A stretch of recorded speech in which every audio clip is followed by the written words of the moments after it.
is Lakshmi and I am here as part of Lifestyle and Fitness series by Habitatschools. Before we begin any kind of workout, we are supposed to stretch, and we did that in the last video.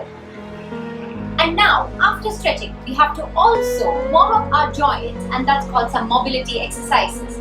So now, we're going to do some mobility exercises. So can we begin?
Now that your muscles and your joints are warmed up to start a workout, you can go ahead and do that.